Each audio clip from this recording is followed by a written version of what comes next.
And welcome back to Hypetrain. If you was with us not that long ago, I don't know how many weeks ago it was now, we did a Bill Burr reaction. That went down pretty well. Most of you pretty much liked it. We get the fact that he is controversial, we understand that, but he was, I don't know, he had his funny elements. That's just his good. dry sense of humour, I know.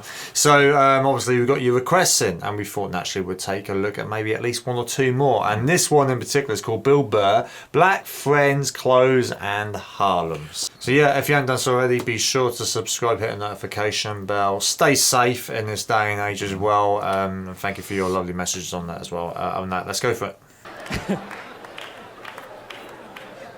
Actually, I got a couple of friends of African persuasion, and I got to get rid of them, man. I got to admit to you. I'm finding I'm spending too much money on clothes hanging out with them, because I got to like fucking try to keep up with their wardrobe. It's like every time they go out, they got all brand new shit on. All brand new shit. So when I show up with my white version of brand new, which is, you know, I ironed the shit, right? I ironed it, right? It's new. They just start trashing me. I can't keep up with them, man. They got like fucking 58 pairs of sneakers. Ever notice that shit? Like every color fucking Timberland? And I don't give a shit what fucked up color their shirt is. They got a pair of shoes to match it and a hat. It's like a rule or something. A rule. They're the worst. Even when you wear some new shit, there's like some sort of rule that you gotta like space out the amount of time within which like that you wear it. Because God forbid you wear the same shirt within a 10-day period, one of them's gonna notice.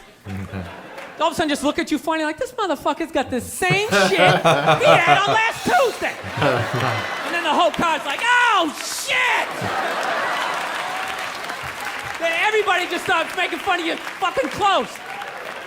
First they do the math, like, what was that, 5 days ago? 5 days? This motherfucker got 5 shirts! He got 5 shirts! And they start breaking it down. Yo, his first shirt be saying Monday, next shirt be saying Tuesday. Yo, on the weekend, he ain't been wearing no shit.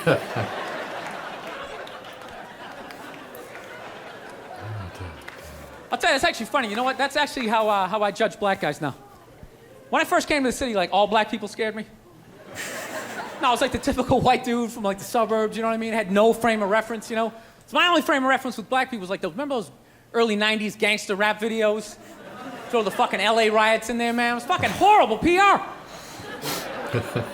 I'm watching the videos, look, he's got a nice car, he's got all the women, and he's still fucking mad. These black dudes are never happy. But after 10 years of living in the city, this is how I narrow it down.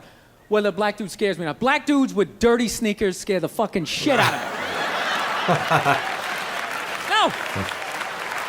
I figured out in my head, because I know from hanging out with them, that's the last shit that they're gonna let go, the immediate shit that they have on. So I think, you know, if his sneakers are fucked up, that means his life is fucked up.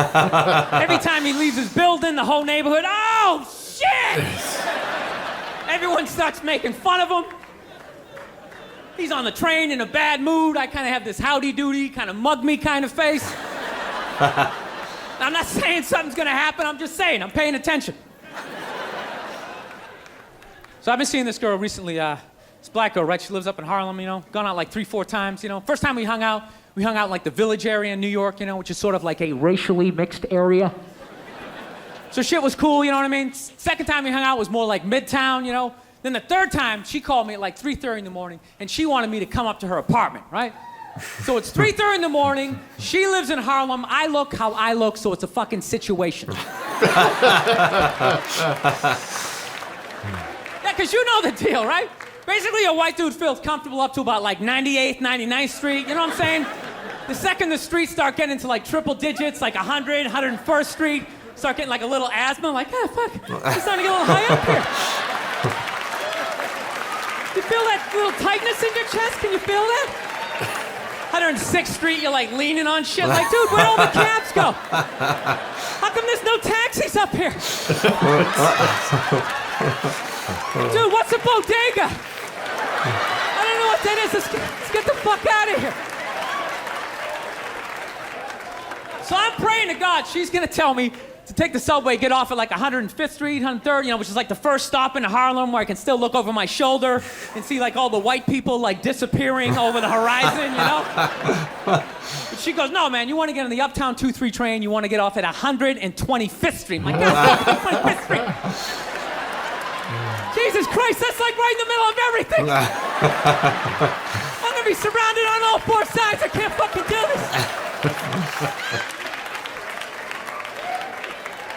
So, at this point, I'm really trying to hide like the bitchy tone that's starting to creep into my voice, you know? And I'm trying to ask for really specific directions for when I get up there, because I want to know exactly where I'm going. So she starts naming the streets I have to go down, and every other street up there is named after like a black leader, you know? She's like, make a left on Adam Clayton, take a right on Frederick Douglass. I'm like, God, fuck Adam Clayton. Yo, dude, go on the internet, look up Adam Clayton. Did he kill a bunch of white people during the slave revolt? Dude, I ain't going up there till I know what Adam Clayton did. Fuck this shit. So at this point, I'm really having a battle with myself. Because I'm thinking I can't do this, right? I'm like, I can't do this, but my dick's going, no, come on, man, we can do this, all right? Yeah, I bet it is. Just relax. Pull yourself together and get on the goddamn train, right? So as always, I listen to my dick. Oh yeah, I get on the train. By the time I get up there, it's like 5 or 4 in the morning, right? I'm staying on like Malcolm X and like Danny Glover or some shit, right? I don't even know where the hell I'm at. But I see the street I want to go up. I want to go up St. Nick. I can literally see her apartment building, but there's like 5 or 6 black dudes standing right on the corner, right where I want to walk by. So I'm like, fuck!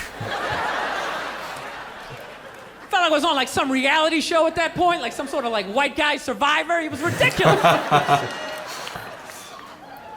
So I'm thinking, I gotta walk right by these guys, right? You know what's funny? I think that they were actually more surprised to see me than I was scared, you know? And I was really, really scared, you know, but I'm also really, really white, you know? Like shockingly Caucasian. You know what I mean? Like if you're not ready for me, I can like surprise you.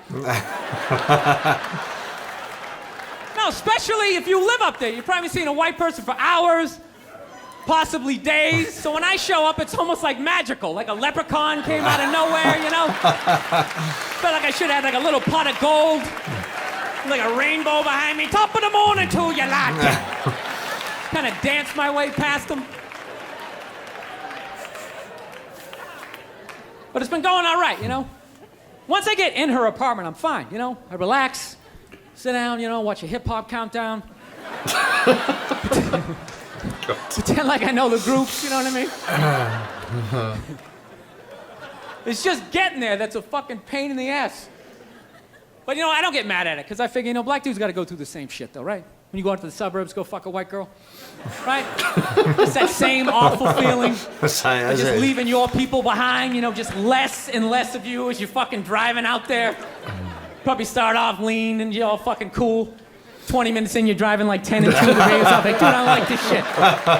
I don't like this shit at all. There's too much grass. I don't see any rims. This is fucked up. None of the windows are tinted. I can clearly see white people in every car. This is fucked up.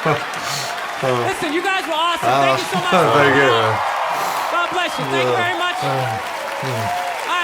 Do you know, it's actually quite true in a way. You think of it, you're not brought up, I mean, you was brought up to think of it one way, where as bad as society was, but it does actually work both ways, right? At the end, it's quite clear for even for a white person to go through what he said you could go through.